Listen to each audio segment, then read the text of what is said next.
ជំរាបសួរសាជាថ្មីអ្នកទាំងអស់គ្នានេះផ្លូវយើងចុះពីលើភ្នំបូកូអ្នកទាំងអស់គ្នាឥឡូវខ្ញុំជិះចុះទៅវិញហើយហ្នឹងហើយផ្លូវគឺ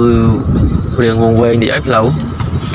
អ្នកចង់មកលេងលើភ្នំបូកូមើលហើយទៅផ្លូវអ្នកទាំងអស់គ្នាផ្លូវគឺស្រួលទេផ្លូវគឺស្រួលតែគ្រាន់តែវា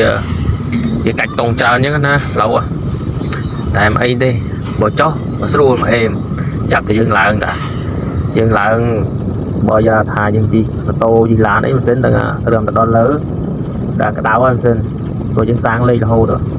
វាបត់បែនកាច់កោងខ្លាំងមែនទែនផ្លូវនេះហ្នឹងហើយវីដេអូហ្នឹងគឺមានតែថតផ្លូវឲ្យមើលតែប៉ុណ្្នឹងឯងអ្នកនរគ្នាអើយ